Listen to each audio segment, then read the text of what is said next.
Hi friends, welcome to my YouTube channel. Odisha అత్త, తెలంగాణ కోడలు. Sunday special మీ ఇంట్లో ఏం కర్రీ చేశారు? మా ఇంట్లో అయితే ఎగ్తో జున్ను కర్రీ చేస్తున్నాము. మీరు ఈ కర్రీని ఏమంటారో కామెంట్ చేయండి. నేనైతే ఒక 8 ఎగ్స్ అయితే ఇలా అయితే పగలగొట్టేసి ఒక బౌల్లో అయితే తీసుకున్నాము.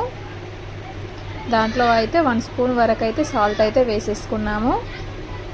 మీ ఇంట్లో మీరేం చేశారు సండే స్పెషల్ కామెంట్ చేయండి. 1 స్పూన్ వరకు అయితే పసుపు వేసుకుంటున్నాము. మంచిగా ఉండలు లేకుండా కలిపేసుకోవాలి. పసుపు కూడా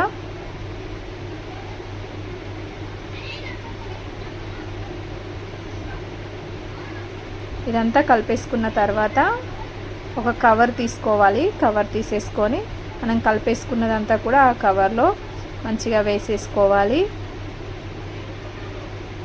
లేదా గిన్నెలో పెట్టేసి కూడా ఉడకించవచ్చు. మేమైతే ఇలా చేస్తున్నాము, చూసేయండి. కానీ చెప్పాలంటే ప్లాస్టిక్ అవాయిడ్ చేయాలి. నేనైతే ఈసారి అయితే యూజ్ చేస్తున్నాను. నెక్స్ట్ టైం కవర్స్ అయితే ఏం యూజ్ చేయను. చూడండి, ఇలా గట్టిగా అయితే కట్టేసుకోవాలి. ఎగ్ అయితే కవర్ నుంచి బయటికి రాకూడదు. వస్తే మాత్రం కర్రీ పాడైపోతుంది. మనం పగలగొట్టిన ఎగ్స్ అన్నీ కూడా వేస్ట్ అయిపోతాయి. చూడండి, ఇలా టైట్ కట్టేసుకొని ఇలా ఒక కడాయిలో ఇంకా కొద్దిగా వాటర్ వేసేసుకొని స్టవ్ ఆన్ చేసేసి పెట్టేసేయాలి.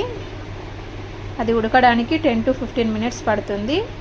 అంతలోపు అయితే పచ్చిమిర్చి, ఆనియన్స్, అలాగే ఒక 8 టమాటాలను తీసుకొని కట్ చేసుకున్నాను చిన్న ముక్కలుగా. చూడండి, ఉడికిపోయింది.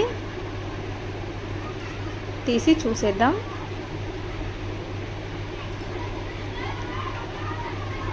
చూడండి, ఇలా వేడిగా ఉన్నప్పుడే తీసిస్తున్నాను.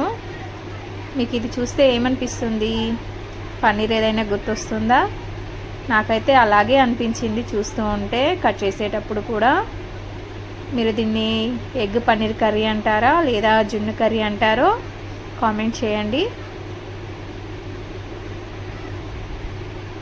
ఎప్పటికీ ఒకేలాగా కాకుండా కొంచెం డిఫరెంట్ వేలో కూడా చేస్తూ ఉండాలి. అప్పుడే మనకు తినాలనిపిస్తుంది.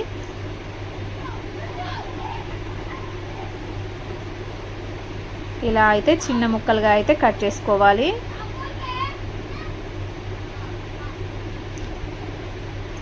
ఫ్రెండ్స్, మా వీడియోస్ మీకు నచ్చినట్లయితే లైక్ చేయండి.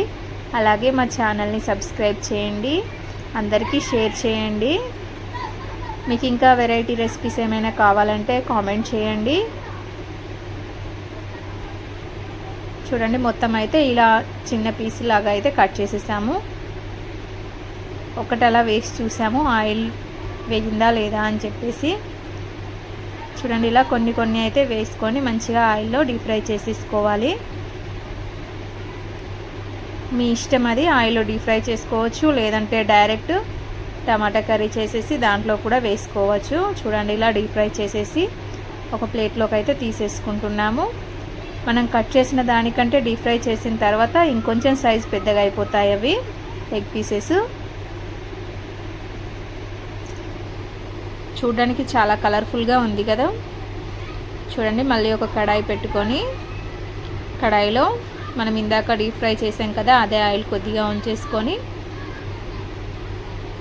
ఆనియన్స్, పచ్చిమిర్చి వేసేసుకోవాలి. అలాగే 1 స్పూన్ వరకు అయితే అల్లం వెల్లుల్లి పేస్ట్ వేసుకోవాలి. మంచిగా కలిపేసుకోవాలి. అల్లం వెల్లుల్లి పచ్చి వాసన పోయేటట్టు వేయించాలి. తర్వాత టమాటాలను వేసేసుకోవాలి. మా ఇంట్లో మాది పెద్ద ఫ్యామిలీ కాబట్టి మేము ఎప్పుడు కూడా టమాటాలు తీసుకున్న ఒక 1/2 kg వరకు అయినా కూడా తీసేసుకొని కట్ చేసుకుంటాము. ఎప్పుడు చేసుకున్న గ్రేవీ టైపే చేస్తాం కదా, సూప్ అయితే ఎక్కువ మా ఇంట్లో తినరు. అందుకని ఎక్కువ టమాటాలు పడుతుంది. మీరు ఇలాగ కాకుండా టమాటాలు పెద్ద సైజులో కూడా కట్ చేసి మిక్సీలో వేసి కూడా మెత్తగా కూడా చేసుకోవచ్చు. అలా పేస్ట్ లాగా కూడా చేసుకోవచ్చు. చూడండి, దీంట్లోనే మళ్ళీ 1 స్పూన్ పసుపు, అలాగే 1 స్పూన్ ధనియాల పౌడర్ వేసుకోవాలి. అలాగే కారం కూడా మీకు ఎంత తింటారో అంత క్వాంటిటీ వేసుకోవచ్చు. మేమైతే 1.5 స్పూన్ అయితే కారం వేసుకున్నాము. అలాగే 1 స్పూన్ వరకు అయితే సాల్ట్ అయితే వేసేసుకుంటున్నాము.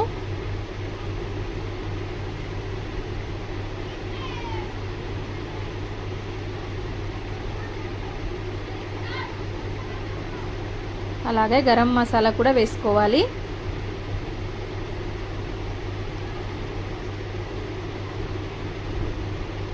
మీకు తెలుసా ఇది సూర్య మసాలా? మేమైతే ఎగ్ కర్రీ చేసినా చికెన్ కర్రీ చేసినా కూడా కంపల్సరీ ఈ మసాలా అయితే వేస్తాము. టేస్ట్ కూడా చాలా బాగుంటుంది. చూడండి, ఆల్మోస్ట్ టమాటాలు ఉడికిపోయాయి. ఇలా ప్రెస్ చేస్తూ కలిపేయాలి. ఆయిల్ పైనకు వచ్చేసిన తర్వాత మనం ఇందాక డీప్ ఫ్రై చేసుకున్న ఎగ్ పీసెస్కి అందులో వేసేసుకోవాలి.